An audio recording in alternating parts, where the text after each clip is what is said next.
A partir de 1998, el fútbol mexicano incursionó en un mercado en el que solo había tenido un acercamiento previo, al comenzar a participar en la Copa Libertadores, torneo que se convirtió en la segunda competencia organizada por Conmebol que aceptaría a los equipos mexicanos como parte de su torneo. 5 años antes, México participó en la Copa América, la cual fue su primera incursión en la Confederación Sudamericana de Fútbol.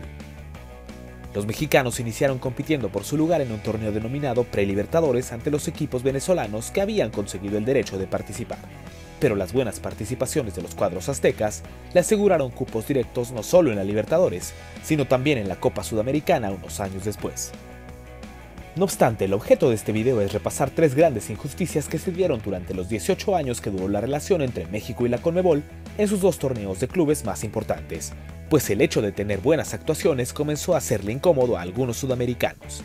Y he aquí el repaso de solo 3 de esas grandes polémicas que años después terminaron con la relación. Antes de comenzar, te invitamos a seguirnos en todas nuestras redes sociales. En TikTok y en X nos encuentras como @baulfutmex y en Instagram como baul_futbolmex. Corría el año 2004, séptima ocasión en que los conjuntos mexicanos competirían en la Libertadores, y uno de los representantes de nuestro fútbol era Santos Laguna, conjunto que tuvo una extraordinaria presentación en la fase de grupos en donde no perdió un solo partido, ganando 3 y empatando la misma cantidad, lo que le dio la clasificación a octavos de final con 12 puntos. Pero ni su buena campaña en la primera fase pudo evitar que los laguneros se toparan en la ronda de 16 con un gigante de la competición. River Plate sería el rival del equipo de la comarca, y en la casa del dolor ajeno, los millonarios se impusieron 1-0, por lo que los albiverdes debieron viajar a Buenos Aires con la victoria como única opción para seguir con vida. Los mexicanos partían como víctimas, y por ello se plantaron en el Monumental con toda la autoridad del mundo. Héctor El Pite Altamirano cobró muy a su estilo una falta lejana, y al minuto 25 venció al guardameta para empatar el global. River sintió pasos y ello le hizo buscar irse al frente para marcar el gol que le diera el boleto a la siguiente ronda, pero apenas comenzando la segunda mitad, fue Matías Buoso quien logró el segundo tanto para el equipo visitante, lo que en ese momento dejaba eliminado al cuadro de la banda roja. Santos Laguna sintió muy cerca el pase, pues además de los 2 goles, River parecía no encontrar la manera de anotarle a un equipo lagunero que se revolvía con todo en defensa, y que además tenía en su arquero Cristian Luchetti un fantástico aliado para evitar el gol del empate. No obstante, una pelota muerta en el área le quedó al matador Marcelo Salas, listo para que fulminara de un zurdazo y mandara todo a los penales, pues en aquel entonces no se tomaba en cuenta el gol de visitante. Marcelo Salas abrió la cuenta para River, mientras Borghetti no perdonó para los mexicanos, y justo en el siguiente penal, Fernando Cabenagui no pudo superar a Luchetti, quien detuvo el disparo para permitir que el Pony Ruiz tomara una ventaja que nunca llegó, pues Germán Lux también atajó. El turno fue para Daniel El Rolfi Montenegro, quien disparó con potencia al centro, donde Luchetti detuvo el disparo de gran manera. Sin embargo, la polémica se hizo presente cuando el árbitro paraguayo Carlos Torres decidió repetir el disparo al argumentar que el arquero santista se había movido previo a la ejecución. La repetición evidenció que el arquero efectivamente se movió ligeramente, pero nunca sacó ventaja del movimiento, ni se adelantó de forma descarada como solía pasar en aquella época con total impunidad. No obstante, la repetición y amonestación del arquero se confirmó a pesar de las protestas de Santos. El Rolfi volvió a ejecutar, pero esta vez lo hizo a su izquierda, venciendo al arquero que tuvo que tragarse el coraje. El Piti no perdonó para igualar, pero Lucho González mantuvo a River con la ventaja ante un ya muy desanimado Luchetti. Carlos Cariño fue el siguiente y tampoco pudo superar la estirada de Lux, quien incluso se adelantó un poco más que Luchetti, pero sin sanción alguna. Maxi López disparó y logró vencer la gran estirada del arquero argentino, pero lamentablemente no fue suficiente para evitar el gol que mandó a River Plate a los cuartos de final de la Copa Libertadores 2004, pero no sin polémica, una de las más grandes desde que México comenzó a participar en dicha competencia, y que a 20 años de dicho suceso no deja de sentirse como un robo. Viajamos 1 año y medio en el futuro cuando los Pumas de la UNAM participaron en la Copa Sudamericana. Sus títulos en el año anterior le dieron el pase, pero pocos tenían esperanzas pues su nivel había bajado considerablemente. No obstante, los de la UNAM mostraron una muy buena cara y comenzaron a avanzar de rondas, eliminando a The Strongest de Bolivia, Corinthians de Brasil y Vélez Sarsfield de Argentina, 3 grandes rivales de sus respectivos países, citándose así con la prueba más complicada de todas, Boca Juniors, El mejor equipo del inicio de la década de los 2000 sería su rival en la primera final de Copa Sudamericana para los mexicanos, justamente en la primera participación. El 6 de diciembre de 2005, Pumas recibió al conjunto xeneize en el Olímpico Universitario, en donde comenzarían las polémicas. Boca dominó los primeros minutos del encuentro, y cierto es que tenían las mejores oportunidades, lo que terminó rindiendo frutos al minuto 30, cuando Rodrigo Palacio quedó solo frente a Sergio Bernal y lo venció para darle la ventaja al conjunto bonaerense. Sin embargo, en la segunda mitad, los Pumas se fueron con todo por el empate y lo encontraron tras una fantástica jugada que el boliviano Joaquín Botero terminó definiendo con un gran disparo cruzado y de esa forma empatar el marcador. Fue entonces que la polémica hizo su aparición, pues el propio Botero se lanzó a buscar un balón en un córner y lo remató ante las narices de Abondancieri. El Pato no pudo rechazarla ni expulsarla, sino hasta que el balón pareció cruzar por completo la línea de meta. Sin embargo, el silbante uruguayo Jorge Larrionda no validó el tanto que pudo haber dado la ventaja a la UNAM, por lo que al final todo se quedó en un empate.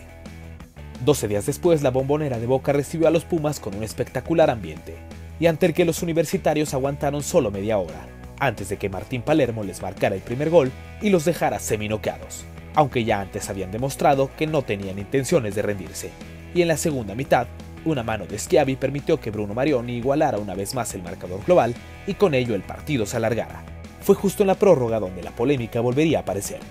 Ismael Íñiguez quedó mano a mano con Roberto Abondancieri y ya se lo había quitado, pero el guardameta bonaerense metió la mano de manera descarada para evitarlo. El silbante Carlos Amarilla lo observó tan claro que marcó la falta, pero increíblemente permitió que el arquero se quedara en la cancha al solo amonestarlo, pasando por alto una infracción que claramente era de roja. Para hacer todavía más dolorosa la decisión, el partido se fue a los penales, y luego de 2 fallas xeneices y 3 de Pumas, Abondancieri tomó la pelota, muy probablemente con plena conciencia de que no tendría por qué estar en el campo, y con coraje cobró para vencer a Bernal y decretar el bicampeonato de Boca Juniors en la Copa Sudamericana, un título quizá merecido, pero manchado por una decisión arbitral más que polémica.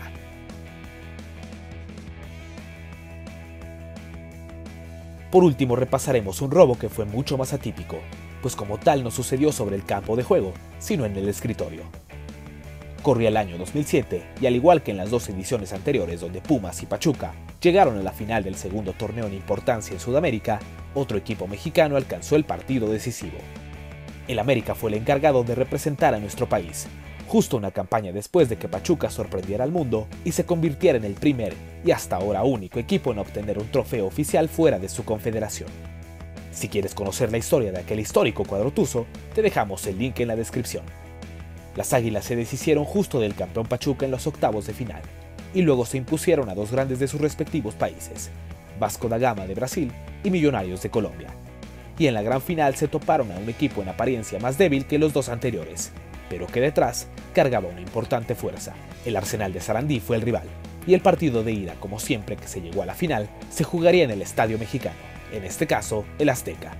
A pesar del impresionante lleno, el América no pudo con el cuadro granate, y aunque se fue adelante en 2 ocasiones, no consiguió evitar que el Papu Gómez y Aníbal Matellán marcaran 3 goles entre ambos para decretar el triunfo visitante en la cancha del Coloso, en donde el arbitraje no fue tan malo, pero marcaba cosas absurdas como un fuera de juego en saque lateral, y dejaba de marcar otras como la mano de José Luis Calderón previo al segundo gol de Arsenal. Aquí es donde surge la gran polémica de lo que se considera uno de los grandes robos en la historia no solo del fútbol en América, sino a nivel mundial. Julio Humberto Grondona, entonces presidente de la AFA y uno de los fundadores del conjunto argentino, es un personaje siniestro del que seguramente has escuchado hablar. Pero si no, basta con saber que tiene fama de ser uno de los personajes más corruptos en la historia del fútbol. Durante años fue vicepresidente honorario de la FIFA y por supuesto que tenía mucha injerencia en las decisiones de la Conmebol. Y casualmente, durante la semana de descanso entre la final de ida y la final de vuelta, el reglamento mágicamente cambió, pues aunque nunca antes y nunca después sucedió, los dirigentes decidieron que específicamente para esa final, el gol de visitante se utilizaría como criterio de desempate en caso de que el global finalizara parejo. Casualmente después de que Arsenal, el equipo de Grondona, ganara 2-3 en el Azteca. Los jugadores del América no sabían a ciencia cierta si esto era real o solo un simple rumor, e incluso Ricardo Rojas, entonces defensor americanista, aseguró que le habían dicho que el gol de visita no valía doble. Así el América saltó a la cancha de Racing Club, donde se disputó la final, poniéndose en ventaja 2-0 con autogol de Cristian Díaz y un golazo del Torito Silva. Las Águilas sentían que acariciaban la copa, pero los sudamericanos no permitirían que un mexicano volviera a ganar 2 años consecutivos. Al minuto 83, Martín Andrisi marcó el gol más importante en la historia de Arsenal, que únicamente les daba el empate global, pero ante la descarada decisión del organismo, les otorgaba el campeonato. El partido finalizó así, y tanto jugadores como el propio entrenador argentino mostraban su indignación ante lo sucedido, pues nunca se había visto algo parecido donde el reglamento cambiase sobre la marcha y a solo unos días de disputarse la final. Así fue como se gestaron 3 de los atracos más grandes que el fútbol mexicano sufrió cuando disputaba los torneos de Conmebol, mismos de los que hoy en día parece lejano volver, pero que nos dejó recuerdos imborrables como estos y obviamente también momentos de gloria que repasaremos en alguna otra ocasión. Si este video te gustó, te invitamos a darle like, compartirlo y suscribirte a nuestro canal, donde poco a poco crecemos más y te traemos más historias de nuestro fútbol, sean buenas o malas, pero que por alguna razón se quedaron en la memoria y en un lugar especial del baúl del fútbol mexicano.